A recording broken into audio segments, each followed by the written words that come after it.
দুর্নীতির স্বর্গরাজ্য পরিণত করেছে। বন্ধুরা, আমরা অনতিবিলম্বে শেখ হাসিনা সহ তার যেই মন্ত্রী পরিষদ এবং তার যেই নেতারা বাংলাদেশকে একটি দুর্নীতির স্বর্গরাজ্যে পরিণত করেছে, কিছু কিছু নেতারা গ্রেপ্তার হচ্ছে, কিন্তু এখনো অনেক রাবণরা গ্রেপ্তার হয় নাই। অবিলম্বে তাদের আমরা গ্রেপ্তারের দাবি জানাচ্ছি এবং বেগম খালেদা জিয়া, তারেক রহমান সহ সকল নেতৃবৃন্দকে অনতিবিলম্বে তাদের মিথ্যা মামলা প্রত্যাহার করতে হবে। আমাদের নেতা জনাব মির্জা ফখরুল ইসলাম আলমগীর বলেছেন, আমরা এই অন্তর্বর্তীকালীন সরকারকে আমরা সহযোগিতা করতে চাই।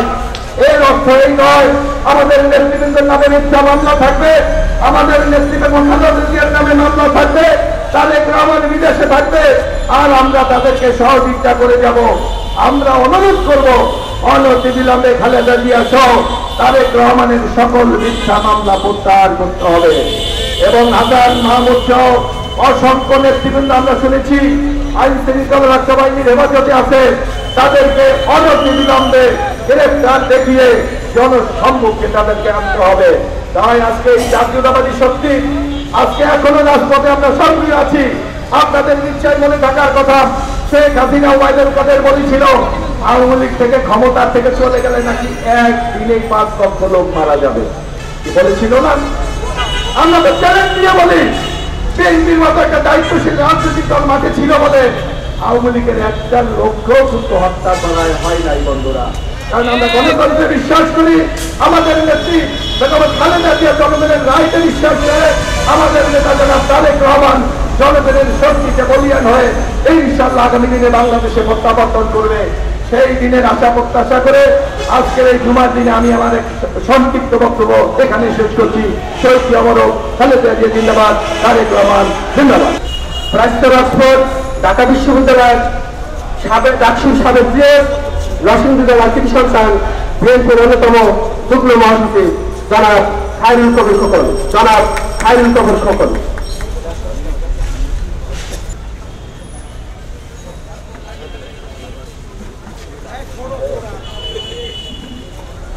বাংলাদেশ নাগরিক সমাজ অগ্রজ আমার নেতা,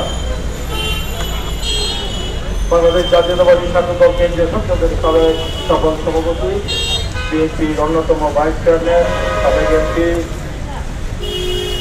আমাদের গণবর্তী বক্তা, গণমানুষের নেতা জনাব শামসুজ্জামান দুরুয়াই উপস্থিত আছেন। আমার আরেক প্রিয় সহকর্মী, আমার সহকর্মী 90 সপ্তাহ ধরনের আমাদের রাখুল সৈনিক, বাংলাদেশ জাতীয়তাবাদী ছাত্র দলের সাবেক ভারপ্রাপ্ত সভাপতি, বাংলাদেশ জাতীয়তাবাদী দল জাতীয় নির্বাহী কমিটির প্রতিষ্ঠা সম্পাদক, সংগ্রামী জননেতা জনাব এম মোশাররফ হোসেন সহ আমি সময়ের যেহেতু জুম্মাবার সময়ের অভাবে সবাইকে আমি অ্যাড্রেস করতে পারলাম না বলে দুঃখিত।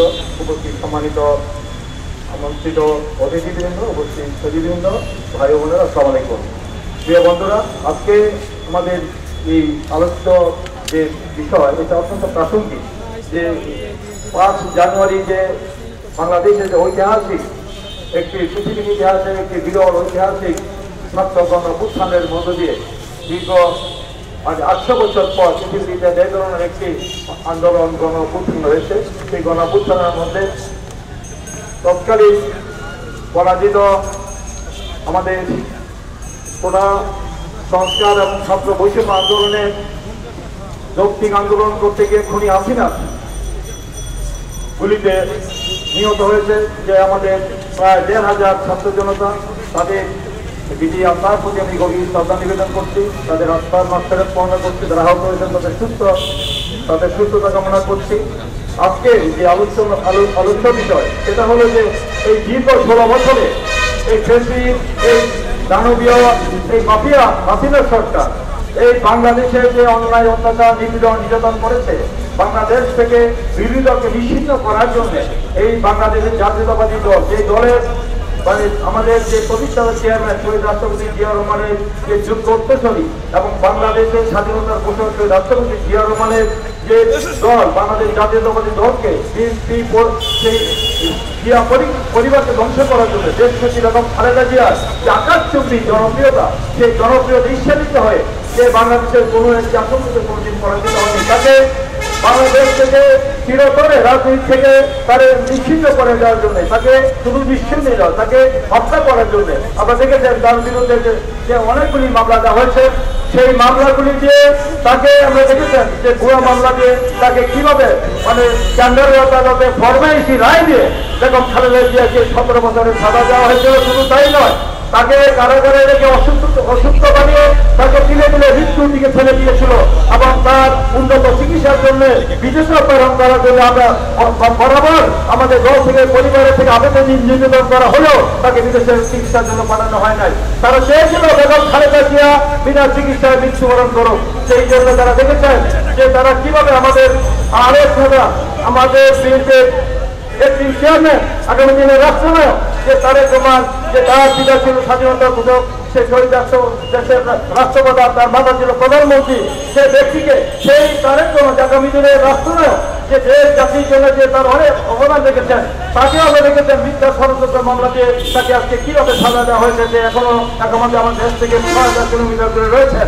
এবং সেইভাবে তারা চেয়েছিল বাংলাদেশ জাতীয়তাবাদী দলের নেতা কর্মীদের বিরুদ্ধে আপনারা দেখেছেন 60 লক্ষ আসামি করা হয়েছে এবং আমাদের 1.5 লক্ষ মামলা করা হয়েছে এবং 3,500 নেতা কর্মীদেরকে গুম করা হয়েছে সহ এবং আমাদের প্রায় 5,000 নেতা কর্মীদেরকে এক্সট্রা জুডিশিয়াল কিলিং বিচার করে হত্যা করা হয়েছে এবং 28 অক্টোবরের আগে গত বছরের 28 অক্টোবরের আগে দেখেছেন প্রায় 28,000 নেতা কর্মীকে গ্রেপ্তার করেছিল। কি ভয়াবহ অবস্থা সৃষ্টি করেছিল, মহাসচিব থেকে শুরু করে কি অবস্থা তৈরি করেছিল সারা বাংলাদেশে।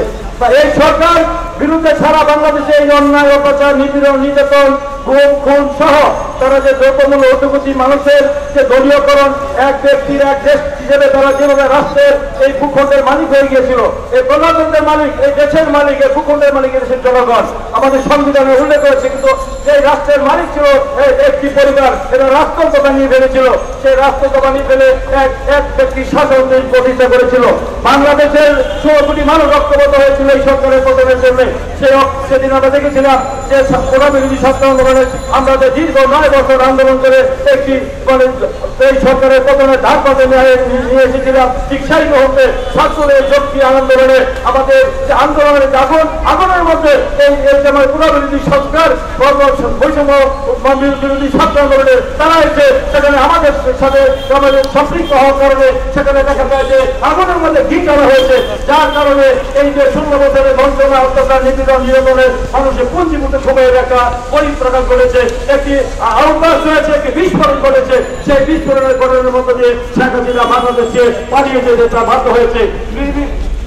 পৃথিবীর ইতিহাসে এটি একটি বিরল ঘটনা। প্রিয় বন্ধুরা, এই পরিবর্তিত পরিস্থিতিতে এখন আমরা মনে করি এই সরকার, এই অন্তর্বর্তীকালীন সরকার আমাদের আন্দোলন সংগ্রামের ফসল, শহীদের রক্তের মধ্যে হয়েছে। আমাদের 127 জন বিএনপি নেতা কর্মী শহীদ হয়েছে, জীবন দিয়েছে এই শুধু এই কয়েক মাসের মধ্যে প্রধান বিরোধী যে বৈষম্য আন্দোলন করতে গিয়ে। তাই আমাদের নেতা কর্মীদেরও হয়েছে। তাই আমাদের সম্মিলিতভাবে সবারই আন্দোলন সংগ্রামের ফসলের অন্তর্বর্তীকালীন এই নির্যাতন গভর্নমেন্ট, সেই গভর্নমেন্টের কাছে আমরা মনে করি যে 11 ভক্তদিন মইনুদ্দিনের মতোই সরকার হবে না। সেই ভক্তদিন মইনুদ্দিন সরকার ছিল একটি রাজনৈতিক এজেন্ডা নিয়ে তিনি ক্ষমতা দখল করেছিল, সে একটি দলকে রাষ্ট্রীয় ক্ষমতায় বসানোর জন্য। সে কিন্তু এই সরকার জনগণের আকাঙ্ক্ষা, প্রত্যাশা, গণতন্ত্রপূর্ণ পরিচয়, আইনের শাসন, বিজেপির স্বাধীনতা, ন্যায় বিচার, মানবাধিকার, মত প্রকাশের স্বাধীনতা প্রকাশ করবে। এই যে বিশ্ববিজয়ী, নোবেল বিজয়ী আমাদের ডক্টর ইউনূস, তিনি আমাদের যে জনগণের যে প্রত্যাশা, তার এই অন্তর্বর্তী সরকারের কাছে সেই দাবি তিনি পূরণ করবেন এবং সেই পূরণ করার জন্য যৌক্তিক সময়ের মধ্যে যে আমাদের যে রাষ্ট্রীয় যে মৌলিক সংস্কারগুলি আছে সেই সংস্কার করবেন। এবং আমরা দল থেকে আমরা কোনো সুনির্দিষ্ট আমরা কোনো তারিখ ঘোষণা করি নাই যে 3 মাসের মধ্যেই আমাদের সেই নিরপেক্ষ সরকারের অধীনে একটি অবাধিত নিরপেক্ষ দিতে হবে। আমরা বলছি বাংলাদেশের সকল গণতান্ত্রিক রাজনৈতিক দলের সাথে দ্রুত আলোচনা করে একটি রূপরেখা তৈরি করে আমাদের এই মৌলিক সংস্কার করে আমরা মানুষের যে প্রত্যাশা 15 বছর জনগণ ভোট দিতে পারেনি, তারা ভোট দেওয়ার জন্য মুখিয়ে আছেন, সেই ভোট দেওয়ার জন্য তারা ভোটটা যেন আমাদের মুক্ত পরিবেশে, এখন যেমন মুক্ত পরিবেশে পুলিশ আছে, আছে একজন পুলিশে নয়, এখন দেখতে হবে যে আমরা এখানে কোনো ভয় ভীতি আতঙ্ক ছাড়া আমরা সমাবেশ করছি। অতীতে একটা সমাবেশ করতে গেলে আমাদের অত্যাচার নির্যাতন হতো, আমরা আতঙ্কের মধ্যে থাকতাম। আজকে যে মুক্ত পরিবেশে আমরা আছি, একটি গণতান্ত্রিক আবহাওয়া সৃষ্টি হচ্ছে শহীদ রক্তের মধ্য দিয়ে। তাই আমি সরকারের কাছে আশা করবো এই সরকার যেন অতি দ্রুত জনগণের আশা আকাঙ্ক্ষা বাস্তবায়ন করার জন্য ভোটের অধিকার প্রতিষ্ঠা করার জন্য একটি দুর্নীতি নিরপেক্ষ সরকারের অধীনে অবাধিত নিরপেক্ষ নির্বাচনের পরিবেশ সৃষ্টি করে এবং একটি জনগণের নির্বাচিত প্রতিনিধির হাতে ক্ষমতা হস্তান্তর করবেন, এটাই জনগণের প্রত্যাশা। আমরা ক্ষমতায় যাওয়ার জন্য এই মুহূর্তে ক্ষমতা যেতে হবে আমরা মনে করি না। আমরা মনে করি যে জনগণ তাকে আগামী দিনে নির্দলীয় নিরপেক্ষ সরকার দিলে তাদের জনগণ আমার ভোট আমি দিব, যাকে খুশি তাকে দিব, জনগণ তাকে নির্বাচিত করবে, সেই দলই রাষ্ট্রীয়ভাবে দেশ পরিচালনার দায়িত্বে যাবে। আমরা ক্ষমতা দখল করার কথা বলি না, আমরা বলি যা ক্ষমতা আছি, আমরা বলছি এই সরকার সকল আন্দোলনের সংগ্রামের ফসল। তাই বন্ধুরা, এখন খালেদা জিয়া সহ আমাদের তারেক রহমান সহ আমাদের যে হাজার হাজার মামলা, যে লক্ষ লক্ষ মামলা, সেই মামলাগুলি অবিলম্বে আমি এই সরকারের কাছে আমি দাবি করবো তারা যেন যাচাই বাছাই করে দ্রুত সময়ের মধ্যে এই মামলাগুলি, গায়েবী মামলা, ভুয়া মামলাগুলি প্রত্যাহার করে আমাদেরকে মামলা থেকে রায় দেওয়া হয়। শেখ হাসিনা যখন ক্ষমতা না হয়, ক্ষমতা নেওয়ার 2 মাসের মধ্যে 7,232টি মামলা তিনি প্রত্যাহার করে নিয়েছেন তার ক্ষমতা বলে স্বরাষ্ট্রের মাধ্যমে একটা প্রজ্ঞাপন জারি করে। এখন কেন দেরি হবে?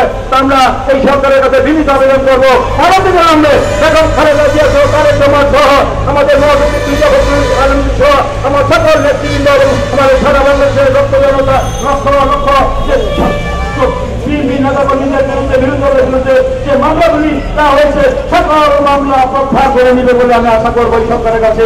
এই আশাবাদ ব্যক্ত করে আগামী দিনে আমাদের যে কোনো পরিস্থিতিতে আমরা যে চক্রান্ত ষড়যন্ত্র আমার হচ্ছে, আমরা জানি যে প্রতিত সরকার ষড়যন্ত্র চালাচ্ছে, এই চক্রান্তের বিরুদ্ধে ষড়যন্ত্রের বিরুদ্ধে আপনাদেরকে সতর্ক থাকতে হবে। বাংলাদেশের মাটিতে আওয়ামী লীগের আর রাজনীতি করার নৈতিক অধিকার হারিয়েছে। যারা গণ হত্যা করে এই দেশে হাজার হাজার মানুষকে হত্যা করেছে, তাদের দল আওয়ামী লীগকে বাংলাদেশে নিষিদ্ধ করার দাবি উঠেছে এবং তাদের দলের নাম সেখানে নিবন্ধন বাতিল করার দাবি এসেছে। বাংলাদেশে আওয়ামী লীগের মতো একটি সন্ত্রাসী দল, গণহত্যাকারী দলকে বাংলাদেশের মানুষ আর দেখতে চায় না। তাই আমি আশা করবো এই সরকার এই বিজেপি জনগণের দাবির প্রতি সম্মান জানিয়ে তারা এই সিদ্ধান্ত পরবর্তীতে জাতীয় সংসদে হবে বা এই হিসাবে করবেন। তারা একটি সংস্কার করে আমাদের আগামী দিনে জনগণের আকাঙ্ক্ষা বা আকাঙ্ক্ষা প্রত্যাশা বাস্তবায়ন করবেন, এটা আমরা সকল আশাবাদ ব্যক্ত করে আগামী দিনে আপনাদের পাশে অতীতে ছিলাম, এখনো থাকবো, এখনো জনগণের অধিকার আদায়ের জন্য এবং আমরা সব আপনাদের পাশে রাখবো এই কথা বলে আপনাদের সকলকে আন্তরিক অভিনন্দন ধন্যবাদ জানিয়ে আজকে যে নাগরিক অধিকার আন্দোলনের আয়োজন করেছেন তাদেরকে আমার সংগঠনের পক্ষ থেকে আন্তরিক অভিনন্দন জানিয়ে আমার বক্তব্য শেষ করছি। খোদা হাফেজ। বাংলাদেশ জিন্দাবাদ, বাংলাদেশ জাতীয়তাবাদী দল জিন্দাবাদ, মহান স্বাধীনতার ঘোষক শহীদ রাষ্ট্রপতি জিয়া রহমান বীর উত্তম অমর হোক, দেশনেত্রী বেগম খালেদা জিয়া জিন্দাবাদ, আমাদের আগামী দিনে রাষ্ট্রনায়ক আমাদের করুণার উৎস তারেক রহমান জিন্দাবাদ, বাংলাদেশ নাগরিক অধিকার আন্দোলন জিন্দাবাদ। ধন্যবাদ জনাব খায়রুল তখন দেখা তার মূল্যবান বক্তব্য দেওয়ার জন্য। এখন বক্তব্য নিয়ে আসছেন মাদারীপুর জেলার 3 সপ্তাহ